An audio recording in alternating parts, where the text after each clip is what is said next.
Jeremy here with you on part 3 of how to read and write the Arabic alphabet. Now, the next letter we're going to get to is a f sound. It's equivalent to the English F. If you know anything about the Arabic alphabet, it actually descended a long time ago from the same origin as the English alphabet. And this is actually related to the English P. You can see that little loop there is what is occurring here when we make the Arabic f. Lots of languages will exchange F and P, so it's not uncommon that that sound would be related to one another.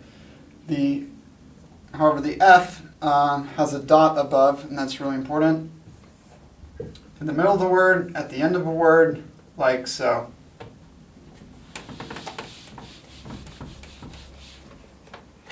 Now, our next letter is a q sound. It's sort of like the K, but it's deeper. A K comes off the palates up higher. This is down lower. It's sort of an opening of your throat. Q. And if you've ever wondered why we had a Q and a K when they make the same sound, well, the reason is because of this. This was deeper and this was higher. And this is actually related to that symbol, the Q symbol. And the circle there is why we write the qaf or the q like so in Arabic. However, they add two dots, and just like the T in Arabic is a line, this also is just a line symbolizing the two dots.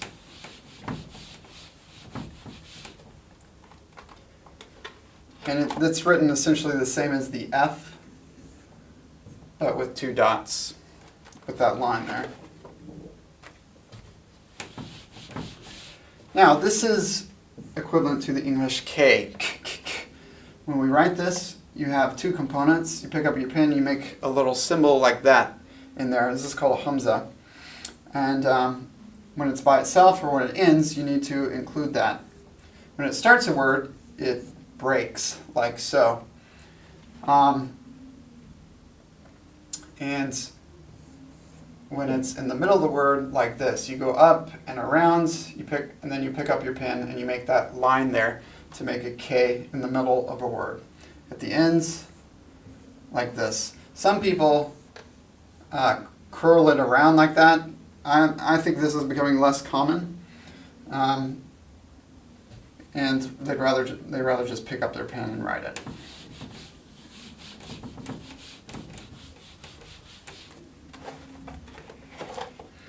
Our next letter is a L, and just like English, this can be a regular L or a velar L. For instance, in the word Allah, this is a velar L, like that L in little. And the way you write it is just a line, and it's important to know that this is a connecting consonant. There's another letter we'll get to later. It's essentially an A vowel. Which looks identical, except the only difference is that it doesn't connect. This is the definite article, translated the, but it's pronounced al. It even occurs in a few English words like alcohol or alchemy, and this is how you write the al definite article. In the middle of a word, L just goes up and down. At the ends, it has a little tail that goes below the line.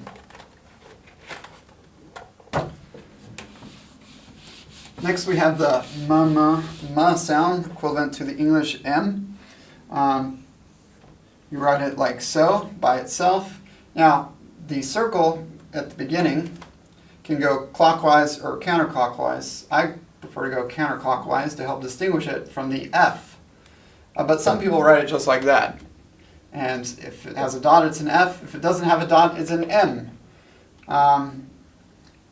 There's many ways to write it. In the middle of a word, it's a little bit tricky. You can write it different ways. Some people just make a loop below the line. However, most people go like this.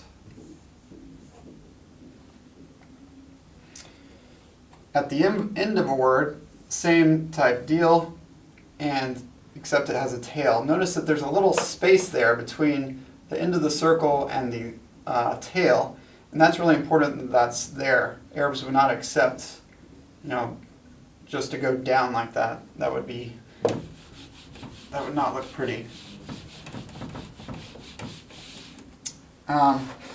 Also, this is a pretty tricky letter because it has all sorts of exceptions. For instance, LM goes like that.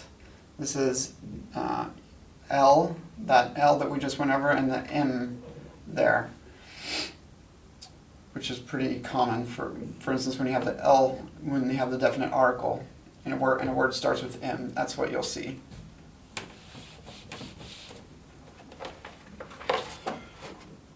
Next letter is a na, equivalent to the English N, and this is one dot above.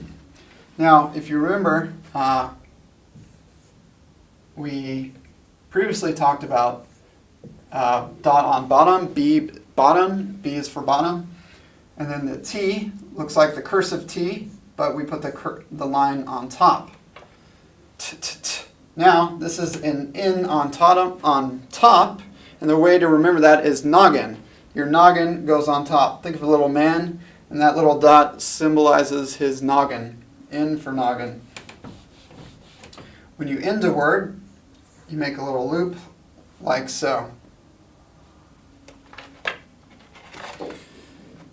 Now, getting close to the ends, this is equivalent to the English H. Soft H sound. When it's by itself, it's just a loop starting at the top. This is most different. Every form you think, boy, that looks totally different. How am I going to memorize that? Well, with practice, you'll get it. It turns out what it's trying to make is this. This is the source. This is what it used to look like as the alphabet was evolving.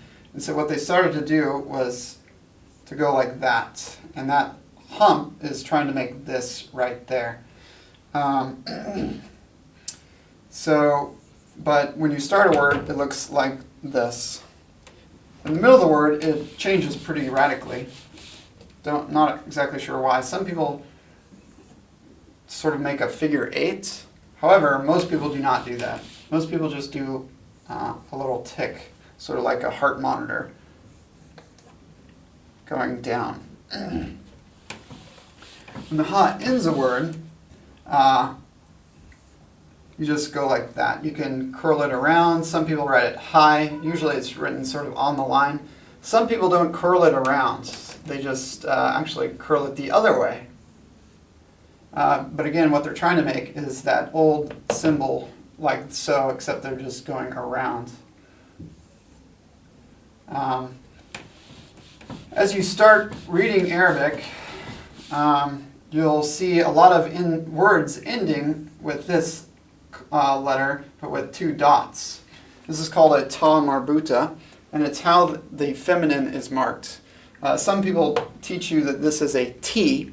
It's actually not a T, it's an H with 2 dots, which tell you that it's a later tradition who wanted people to make the T sound because that was the older way of saying it. And that's how you're supposed to say it in modern standard Arabic. However, even people who speak modern standard often don't pronounce this as T, they just pronounce it as an H.